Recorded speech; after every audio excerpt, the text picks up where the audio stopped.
pour l'Epicastar 2014. Dans quelques instants, voire secondes, nous devrions apercevoir Pascal Macha, et le voilà. Bonsoir Pascal. Bonsoir Jérôme. Bonsoir à toutes et à tous. Pascal, Epicastar 2014, ici dans un endroit que certaines personnes connaissent. Nous sommes chez notre partenaire, le Crédit Agricole Brie-Picardie, l'auditorium. Magnifique endroit, vous l'avez vu, une intro avec les graffitis qui reviendront tout à l'heure. Et puis Pascal, dans quelques instants, je pense que tout le monde... Alors cette année, il n'y a pas de surprise pour le parrain, on le connaît, mais dans quelques minutes, il sera à nos côtés pour répondre à tes questions. Tout à fait, on a la chance effectivement d'accueillir cette année un champion. Alors depuis 2009, vous avez pris l'habitude, chaque année, on avait des grands champions qui côtoient régulièrement l'équipe de France d'athlétisme. Mais cette année, vraiment, on a fait un effort particulier, on était vraiment très heureux d'accueillir notre parrain. On ne va pas encore donner le nom, hein, mais on va quand même... Pour ceux qui ne connaissent pas notre parrain, c'est quand même le vice-champion du monde du 60 mètres en salle, le médaillé de bronze des championnats d'Europe. Je peux ajouter un des 2 Français vainqueurs de la Diamond League de I2AF. Avec Renaud Lavillenie, le perchiste. Et puis le record de France. Ah, et pas des moindres, hein, le record de France, 12 secondes 95 sur le 110 mètres haies. Il a battu le record de Ladji Doucouré qui avait été champion du monde en son temps de la distance. On va peut-être pas en dire plus parce qu'on va discuter avec lui. Normalement, standard d'Epicastar, le diaporama. Le parrain 2014. Nous allons accueillir et vous demander de l'applaudir comme il se doit. Pascal Martino-Lamerde.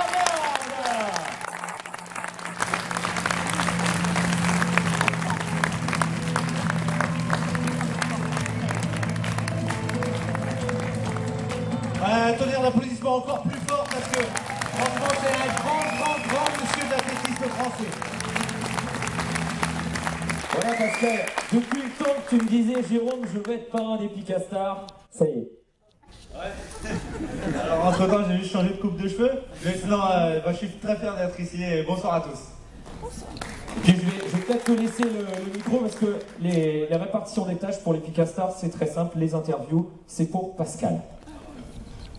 Voilà, alors Pascal, ouais, on est vraiment très content de t'accueillir ici à Amiens, dans l'auditorium de notre partenaire, le Crédit Agricole Brie-Picardie, qu'on remerciera pas assez parce qu'il nous aide énormément dans toute la vie athlétique au cours de l'année. Alors Pascal, cette saison quand même formidable.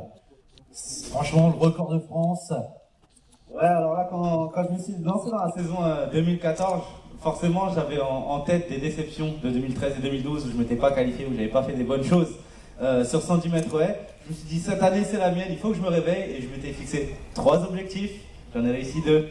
Donc le premier c'était d'être champion d'Europe à Zurich, celui que j'ai raté.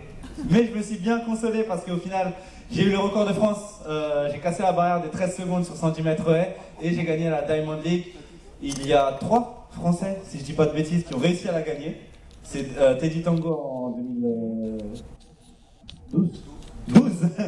Renaud Lavillenie et je suis le 3e, donc on est très peu à rentrer dans ce cercle de très haut niveau et j'en suis fier. Ok, ouais, vous pouvez l'applaudir très fort. Alors, ben, ça avait même commencé avant Zurich puisque tu nous as fait quand même aussi un superbe hiver. Raconte-nous. Un superbe hiver où ma première compétition en 2014, je claque la performance World Leader, on appelle ça comme ça, donc la meilleure performance mondiale de l'année qui est placée à 7,45. Je rappelle au passage que le record de France est à 7,42. Donc on va essayer de grappiller ça en 2015. J'ai réussi à avoir le record de France en été, je vais essayer de l'avoir en hiver. Et donc ouais, j'ai fini avec, bon pas le titre, à 1 centième près, mais la médaille d'argent sur 60 mètres haies, sur cette photo d'ailleurs, à Sopot cet hiver. Voilà, allez, on peut l'applaudir pour toutes ces performances. J'avais envie de te demander, Pascal, à quoi t'expliques un petit peu cette progression? Parce qu'effectivement, alors attention, Pascal il sort pas de nulle part, hein, il a été champion du monde junior, c'était en Angelo? Ah non, c'était Moncton. C'était Moncton. En 2010. Voilà, en 2010. Donc c'est quelqu'un effectivement qui était un des talents précoces de notre athlétisme. le cheminement pour arriver jusqu'à cette perf, et puis effectivement on reviendra un petit peu sur Zurich parce que effectivement pour le grand public, bon, médaillé de bronze, attention, c'est déjà une très très belle performance. Je sais que pour toi c'est une grosse déception parce que tu visais beaucoup mieux, voilà. Mais un petit peu cette progression ce chemin qui t'a fait passer d'un excellent junior à alors voilà, des meilleurs pouvoirs français. Moi, j'avais un petit dilemme en fait quand j'étais jeune. Forcément, quand on est, imaginons, champion du monde, je vais dire un truc bête, du 100 mètres, que quand tu es fort en 100 mètres jeune, tu progresses et tu restes fort en 100 mètres. Moi, mes haies, elles montent. C'est-à-dire, si tu es fort jeune, après les haies, elles montent, c'est pas dit forcément que tu réussiras à franchir le palier de... Je sais pas si vous voyez un peu le 100 mètres haies, les haies, elles m'arrivent ici, 1m06. Il y en a peut-être qui l'ont déjà vu en vrai. Et quand je suis passé de junior à espoir et maintenant senior, ça m'a fait tout drôle pendant une bonne année. Mais au final, j'ai mis beaucoup de choses de côté dans ma vie. J'ai essayé d'avoir une hygiène de vie quasiment irréprochable. Personne n'est parfait. Des fois, un petit paquet de chips qui traîne, un verre de coca. Mais sinon, j'ai essayé vraiment de caser ma vie au maximum à la performance. Et c'est ce qui a donné aujourd'hui mes résultats. Qui sont très forts, et j'espère que c'est qu'un début, le meilleur est à venir. Alors justement, si le meilleur est à venir, vas-y, tes objectifs là, effectivement, bon, on sort cette année des championnats d'Europe, l'année prochaine c'est les championnats du monde. Nous sommes encore en 2014, mais celle-là on va la mettre derrière. Je regarde déjà loin devant, alors j'ai 2 championnats. En 2015 j'aurai les championnats d'Europe. En hiver, sur 60 mètres haies, où j'ai une petite revanche à prendre avec le russe Sergei Shumenkov qui m'avait battu au championnat d'Europe il y a quelques mois. Et puis en été, cette fois-ci, ce sera la première fois que je ferai, et j'espère je serai debout, aux 110 mètres haies, ce seront les championnats du monde en Chine, à Beijing, dans le stade où il s'est passé les Jeux Olympiques en 2008. Ah, je suis fort en histoire. Voilà, dans le même stade, la toile d'araignée, je sais plus comment elle s'appelle, mais c'est un magnifique stade, le nid d'oiseau. Oui, il n'y avait pas beaucoup de toiles d'araignée, mais c'est pas grave. Donc voilà, le plus gros objectif que j'ai à me fixer en 2015, ce sera les championnats du monde à Beijing, où vraiment j'espère, vu que j'ai gagné la Diamond League en 2014, j'ai prouvé que j'étais un grand athlète et j'ai toutes mes chances de faire un exploit de dingue. Supportez-moi parce que j'ai vraiment envie de le faire. Hein. Bah, on va te supporter de toute façon. On va te supporter. Allez, on l'applaudit très très fort.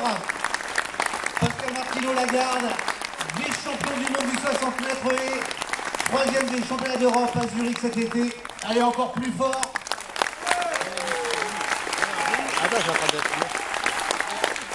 Voilà, mon cher Pascal, ça sera intéressant, je pense, pour l'honneur qu'il nous fait d'être présent aujourd'hui, que le premier Picastar de la soirée, des fois on donne au parrain à la fin. Donc je vais demander à Christelle Conan, responsable communication du Crédit Agricole Brie Picardie, sous vos applaudissements. Donc Christelle, avant d'intervenir dans quelques instants, l'honneur de remettre à Pascal le Picastar 2014. Voilà, sous les applaudissements du public.